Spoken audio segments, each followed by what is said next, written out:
Bismillah. Ilahi, berkata ini dalam panjatan doa dan munajatnya Imam Ibn Athaillah As-Sakandar, Ilahi, wahai Tuhanku, qad dafa'atnil awalimu ilaika, dafa'at mendorongku, al-awalim alam semesta ini semuanya, ilaika kepadamu, wa qad awqafani ilmi bikaramika alaik, dan telah menghentikanku dan telah menjadikanku menghadapmu, menghentikanku lalu menghadap kepadamu. Apa itu? Pengetahuanku tentang kemurahanmu. Ya Allah, keyakinanku akan kemurahanmu lah yang menghantarkanku untuk menghadap mohon kepadamu. Yang pertama adalah ilahi qad dafa'atni al-awalimu ilaik. Ini kesadaran seorang yang mau menggunakan akalnya untuk bertafakkur, tafakkur yang serius, melihat semesta ciptaan Allah, sehingga tidak melihat sesuatu yang ada di semesta yang bertebaran di jagat ini kecuali menjadikan ia semakin kenal Allah. Suatu ketika mungkin lihat indahnya warna bunga-bunga yang ada di taman. Dia ingat bukan indahnya bunga, akan tapi memuji Allah yang telah menciptakannya. Angin sepoi-sepoi berhembus, sejuk dirasa oleh kulitnya. Ingat Allah, disertai dengan aroma bunga tadi. Ingat Allah. Kemudian tidak lama kemudian matahari soleh mulai meninggi, hangatnya matahari dirasakan. Ingat Allah. Hingga suatu ketika ada gempa bumi dan ada gunung meletus, dia ingat Allah. Sungguh maha kuasa Allah. Diguncang bumi seperti itu, ingat hari kiamat nanti seperti apa. Diguncang, ingat Allah, ingat Allah, ingat Allah. Lihat begitu mudahnya mengingat Allah bagi hamba yang kenal Allah. Bukan di saat mendengar adzan mau sholat saja, akan tapi hembusan nafasnya akan disertai dengan ingat kepada Allah Subhanahu wa taala. Itulah yang disebutkan yadhkurunallah, akan mampu mengingat Allah qiyama wa qu'uda wa ala junubihim, dalam segala keadaan. Itulah kekasih Allah. Kalau orang sudah membiasakan dirinya selalu ingat Allah, dan di saat merasakan dirinya selalu ingat Allah, berarti selalu merasa dilihat oleh Allah. Dan kapan seseorang merasa dirinya selalu dilihat oleh Allah, apa yang terjadi pada dirinya? Susah melakukan keharaman dan susah menunda kebaikan. Itulah makom agung yang disebutkan dalam hadis Jibril, dalam satu buku yang kita hadirkan, penjabaran hadis Jibril. Yang ketiga adalah makom ihsan, makom setelah orang berislam, ikrar bahasanya bersaksi tidak ada Tuhan selain Allah, kemudian dengan keimanannya, kemudian mengamalkan ilmunya, mengamalkan tugas-tugas beragama, sampai makom dia seolah-olah selalu dilihat Allah. Makom ihsan, an ta'budallaha ka'annaka tarahu fa illam takun tarahu fa innahu yarak. Mengabdikan dirinya kepada Allah, beribadah kepada Allah seolah-olah melihat Allah. Kalaupun dia tidak mampu melihat Allah, maka sesungguhnya kesadaran di dalam dirinya itu yang ada, bahwa dia merasa dilihat oleh Allah. Itu makom ihsan atau makom muraqabah. Dan ini hanya pilihan Allah. Ada orang mengingat Allah dalam 12-24 jam, 4 jam saja. Bahkan hanya 5 menit kali 5 saja waktu sholat. Selebihnya lupa, tenggelam di dalam karunia Allah dan tidak ingat kepada Allah. Sementara di sana ada hamba Allah yang dia dibawa oleh nikmat Allah menuju kepada syukur kepada Allah Subhanahu wa taala. Dan sangat berbeda di antara dua model manusia. Yang satu menunggangi nikmat ini, menggunakan nikmat untuk mensyukuri, untuk menuju kepada Allah. Yang satu lagi tenggelam dalam nikmat sehingga lupa bahwasanya nikmat itu dari Allah Subhanahu wa taala. Sehingga dengan kekayaannya bukan tambah dekat kepada Allah, dengan kesehatannya bukan tambah dekat kepada Allah, sehingga karunia bagi dia adalah bukan sebuah karunia, akan tapi ternyata justru itu kendaraan mempercepat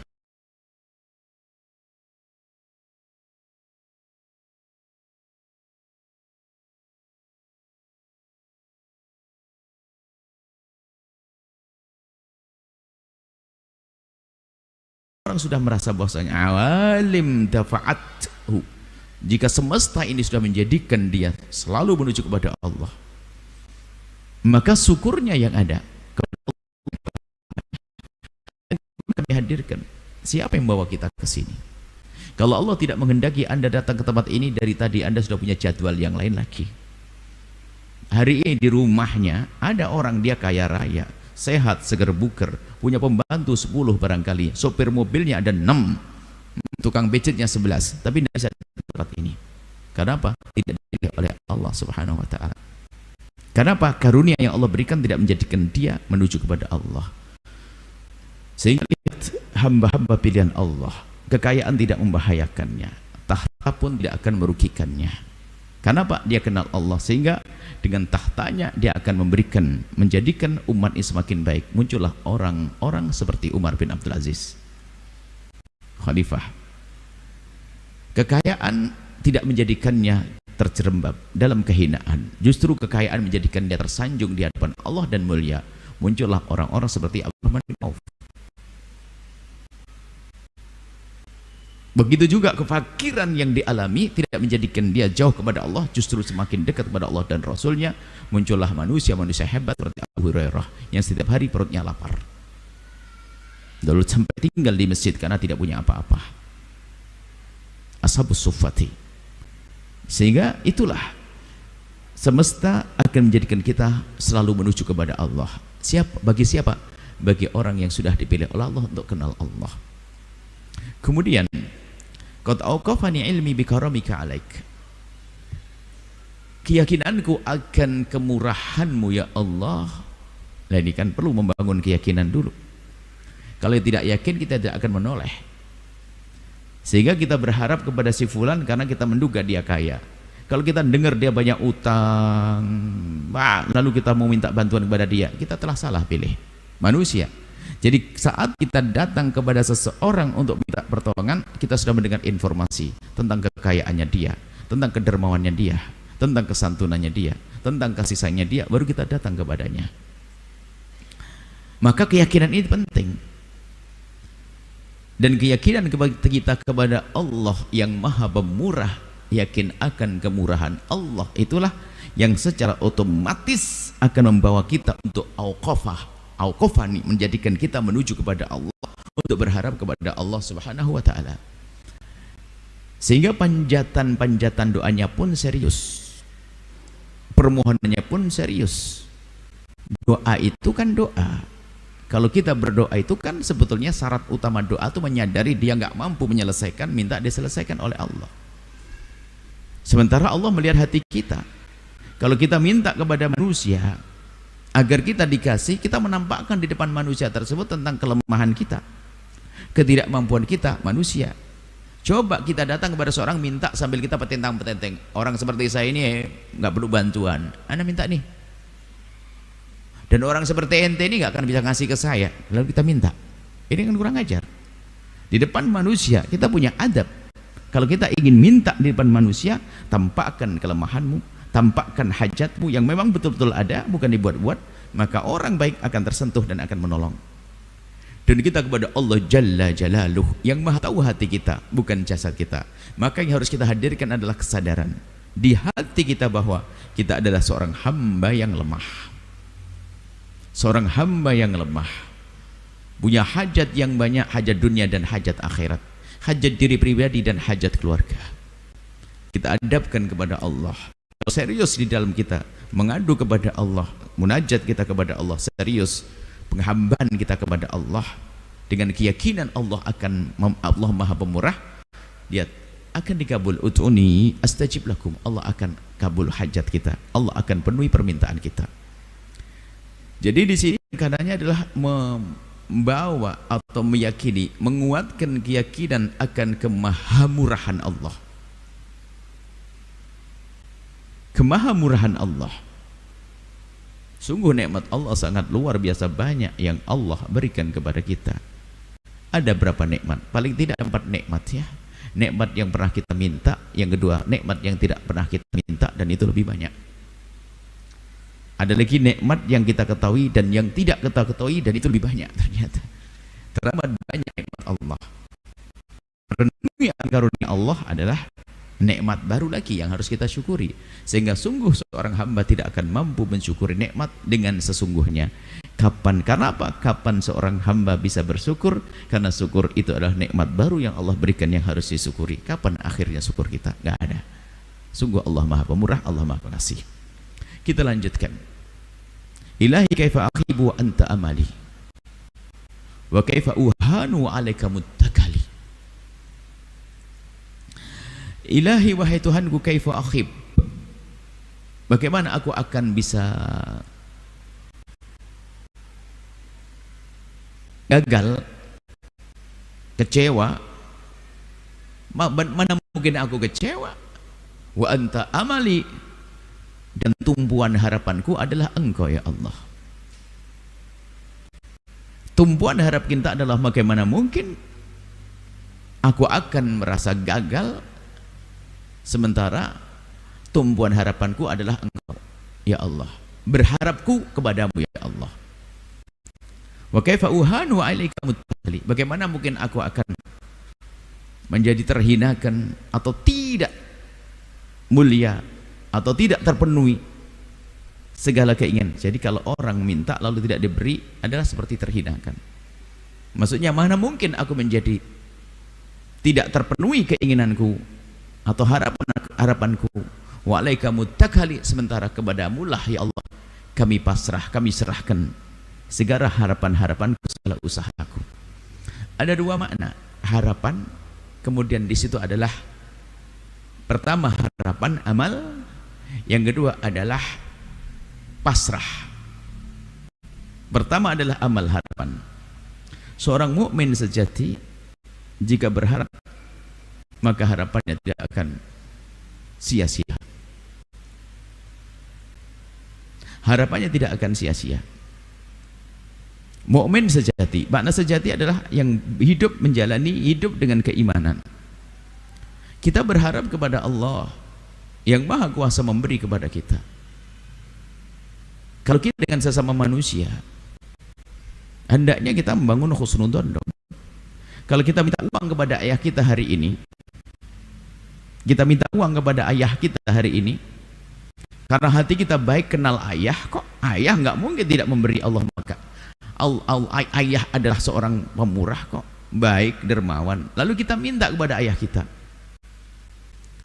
Coba keimanan kita atau keyakinan kita tentang kemurahan sang ayah, apakah menjadikan saya prasangka buruk di saat kita minta hari ini lalu belum dikasih? Tidak, mungkin dia berkata kayaknya ayah masih ngambil duit, atau paling besok pagi dia sebelum kita bangun sudah disiapkan, kan perlunya kita baru besok.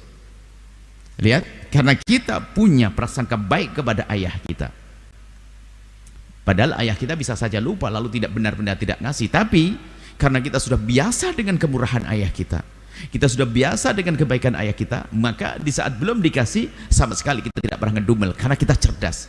Tapi si anak yang tidak tahu diri, hanya gara terlambat 5 menit, ayah ini tidak pernah ngasih, padahal dari kemarin sudah dikasih.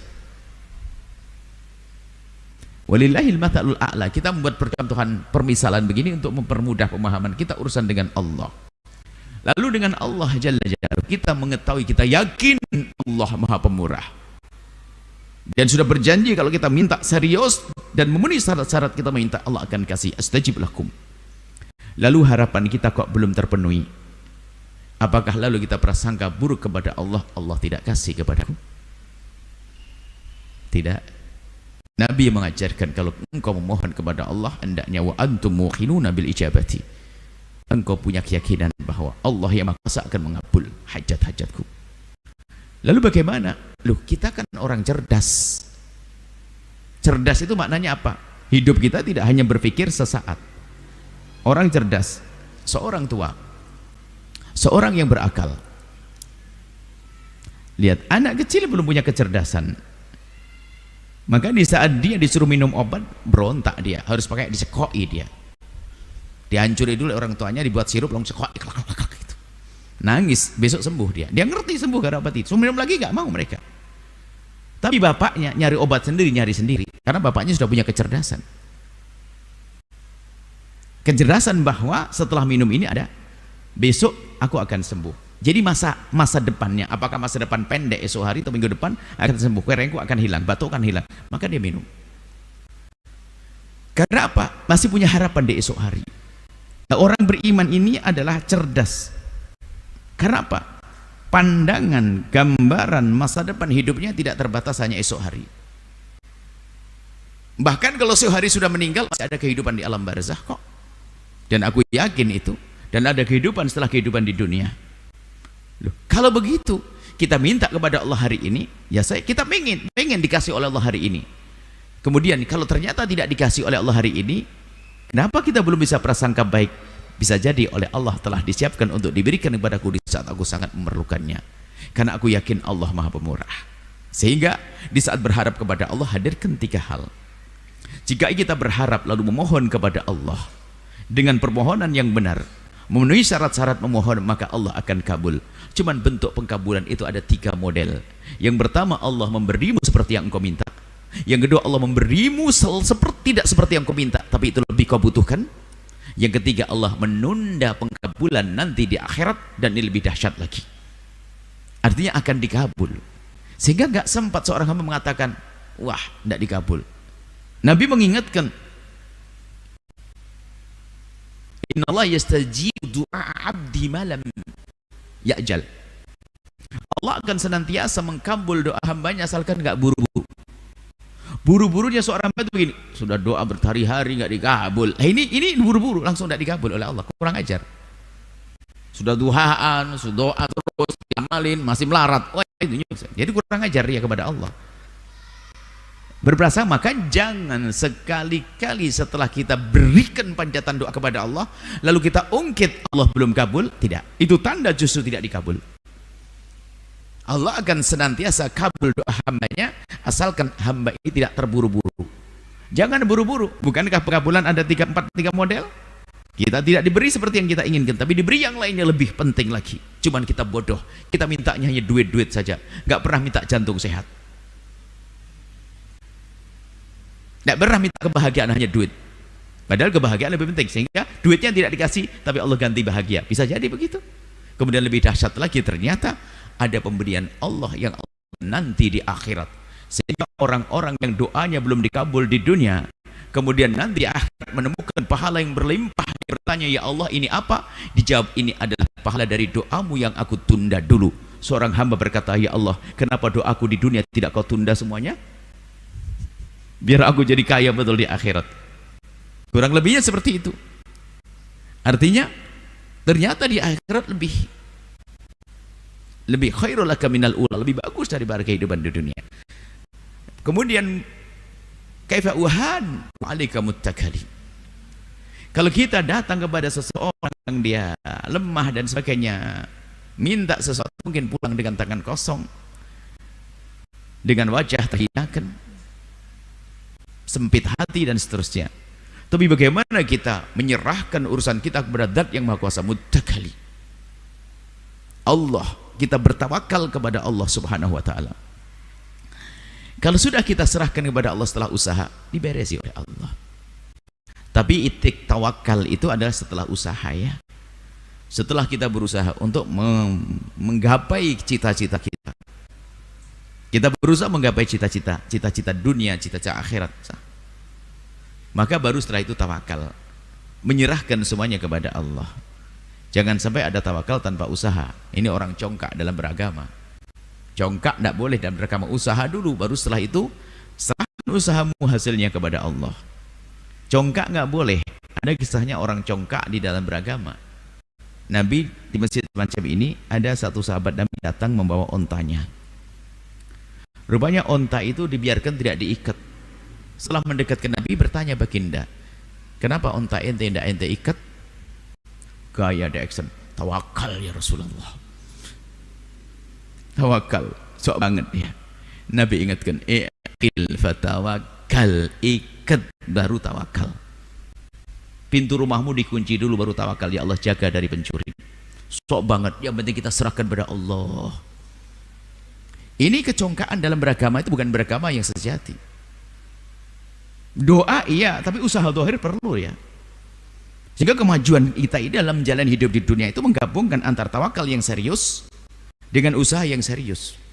Usaha tanpa tawakal menjadi orang sombong, seolah-olah dia bisa merubah dunia dengan tangannya, atas tenaganya, kemampuannya. Padahal itu kekuatan dari Allah. Sisi lain hanya dengan Allah saja, padahal dia tidak kenal Allah. Sebab Allah menyuruh kita berusaha. Umat Islam itu seharusnya menggunakan nalarnya, akalnya, kecerdasan akalnya di dalam menggapai cita-cita dengan satu usaha. Yang kedua adalah kenal Allah. Yang akalnya berusaha yang serius, hatinya mengenal Allah, selamat. Congkak itu nggak sadar beragama. Ya contoh saja, ini kan kemajuan teknologi. Ini ada orang mendiskusikan tentang, contoh saja, mendiskusikan tentang obat anti werak yang sehat. Semua membuat uji coba dan sebagainya. Ada satu ustadz, sudahlah, baca Yasin 10 kali, puterin nanti beres. Ente congkak beragama. Ini bukan bicara tentang surat Yasin, bukan. Ini bicara tentang kemajuan teknologi. Loh, ini kok ini mencampur aduk kan ini. Bicara tentang teknologi baru nanti serahkan Allah sambil ibadah. Kadang-kadang kita bercongkak dalam beragama itu bukan beragama secara serius. Nah ini. Jadi bertawakal kepada Allah, dahulukan usaha kita, usaha yang semaksimal mungkin. Dan usaha seorang yang beriman itu adalah bagian daripada tujuan sesungguhnya. Doa itu bagi orang yang beriman itu tujuan. Bagi orang yang sudah pangkat tinggi dalam mengenal Allah, menganggap doa itu bukan sarana untuk sampai kepada tujuannya. Sebab doa itu sendiri kan mukhul ibadah, saripatinya ibadah. Doa itu hendaknya kita jadikan kewajiban kita, keindahanku untuk bermanja-manja dengan Allah. Sehingga di saat berdoa dia manja dengan Allah. Jadi doa itu sendiri sudah tujuan. Tapi kelas lemah kita, orang-orang lemah seperti kita ini, enggak, doa itu tujuan. Coba apa arti doa itu sarana? Doa sarana menuju tujuan. Kalau doa kita jadikan sarana tujuan, itu dia. Sebelum ujian tahajud, doa, habis ujian bubar, nggak doa lagi pada Allah. Nah, ini bukan begitu. Mengadu kepada Allah, jadikan itu adalah hiburan kita setiap saat. Allah senang hambanya kalau ngadu. Bahkan kalau sudah mencintai seorang hamba, nggak ngadu-ngadu, dikasih sakit biar ngadu kok. Innallaha idza habba 'abdahu talah. Kalau Allah mencintai seorang hamba akan diuji agar ngadu, ya Allah, ya Allah. Maka sebelum diuji oleh Allah, yuk ngadu kepada Allah, karena Allah senang dengan pengaduan kita. Nah, semacam itu. Ngadu penting kepada Allah Subhanahu wa taala. Berharap kepada Allah Subhanahu wa taala. Jadi permohonan kita ini adalah sudah jadikan itu adalah tujuan. Tujuan kita mengabdikan diri kepada Allah. Wa ma khalaqtul jinna wal insa illa liya'budun. Allah tidak menciptakan diri manusia untuk mengabdikan. Jadi kita mengabdikan diri, bukan kita punya, bukan doa untuk tujuan untuk sampai kepada cita-cita, bukan. Mengabdikan diri kepada Allah ada bagian daripada sesuatu yang harus aku lakukan. Indahnya cepat didapat. Baik, inilah yang harus kita hadirkan. Setelah kita melakukan usaha, yakini usaha kita ini adalah, coba aja, Anda mencari rezeki, mencari nafkah. Motivasi Anda apakah cukup hanya menyenangkan istri saja? Bisa jadi itu adalah penyemangat Anda untuk bekerja, sehingga Anda tahan di bawah terik matahari dengan panasnya suhu udara saat itu. Kemudian dengan bumi yang juga menyengat. Anda bisa bertahan karena untuk istri yang sangat dicintainya. Bagus, itu motivasi yang dahsyat. Tapi bagaimana jika motivasi Anda adalah Allah? Bukan duit saja yang tampak lalu diberikan kepada istri. Saat Anda melangkahkan kaki, wahai para suami, mencari nafkah, langkah jihad di jalan Allah, langkah-langkah Anda ada nilai pahalanya. Ayo. Dari sini sudah, sebelum dapat duit dia sudah kenal Allah. Dia menjalannya dengan senang, nggak ada keluh kesah setelah itu. Dia sebelum dapat duit, dia sudah meyakini bahwa apa yang aku kerjakan sudah dapat pahala. Bahkan jika hasilnya nol, dia nggak dapat gaji. Rupanya bosnya bohong, dapat pahala. Hanya tidak dapat duit saja. Dan dia punya keyakinan. Jadi bekerjanya Anda sebagai seorang suami cari nafkah itu jangan dianggap itu nggak ada nilainya. Bisa jadi itu lebih bagus daripada sholat sunnah yang Anda tegakkan. Karena itu kewajiban untuk beri nafkah istri. Sholat sunnah adalah sunnah. Nah, ini hal-hal semacam ini boleh difahami. Sehingga kita tahu ini adalah sudah dinikmati ibadah-ibadah. Nah, kita kembali kepada munajat Imam Ibn Atsakan dari Kaifa wahan wa alaika muttakali. Jadi kalau sudah kita bersandarnya kepada zat yang maha kuat, tidak akan roboh selamanya, tidak akan kecewa selamanya. Hanya yang perlu kita fahamkan kepada diri kita, cerdas memahami kegagalan dan cerdas memahami keruntuhan. Jadi bukan berarti di saat tidak diberi kita gagal saat itu, kan kita punya iman. Ada nanti yang telah Allah janjikan, Allah akan beri nanti di saat kita sangat membutuhkannya. Kapan itu? Di saat kita tidak bisa minta tolong kepada tetangga kita, tidak bisa minta tolong kepada ayah yang sangat mencintai kita, di saat kita tidak minta tolong kepada anak kita yang katanya hebat waktu itu. Tidak. Semua orang lari, semua orang nafsi, diriku, yaitu dia saat kita menghadap pada Allah di akhirat nanti. Semoga Allah muliakan kita di dunia, muliakan anak-anak kita, muliakan keluarga kita. Semoga Allah menguatkan keyakinan kita kepada Allah yang Maha Kasih, yang Maha Pemurah, sehingga hanya kepadanya lah kita berharap. Dan semoga Allah menjaga iman kita, menjaga keistiqomahan kita, menghapus dosa-dosa kita, menjadikan kita hamba yang saling mencintai karena Allah, indah di dunia hingga kelak di surga. Wallahu a'lam bissawab.